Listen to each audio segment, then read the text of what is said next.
TV5, ayaw bitawan ng ASAP at FPJ Batang Quiapo.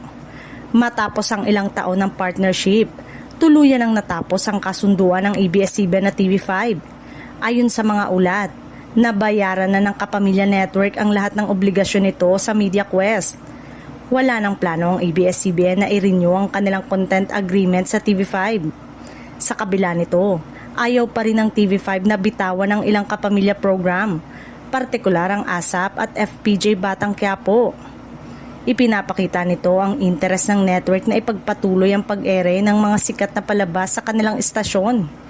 Ngunit dahil wala ng kontrata sa pagitan ng dalawang network, malaki ang posibilidad na magbago ang plano ng TV5 ngunit buo na at tuluyan ang tinanggal ng ABS-CBN ang naunang desisyon ng TV5.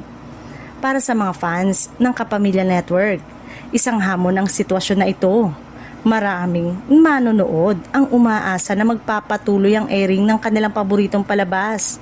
At hindi naman nabigo dahil malaking balita bago matapos ang taon ay muling nakabalik sa Free TV ang ABS-CBN.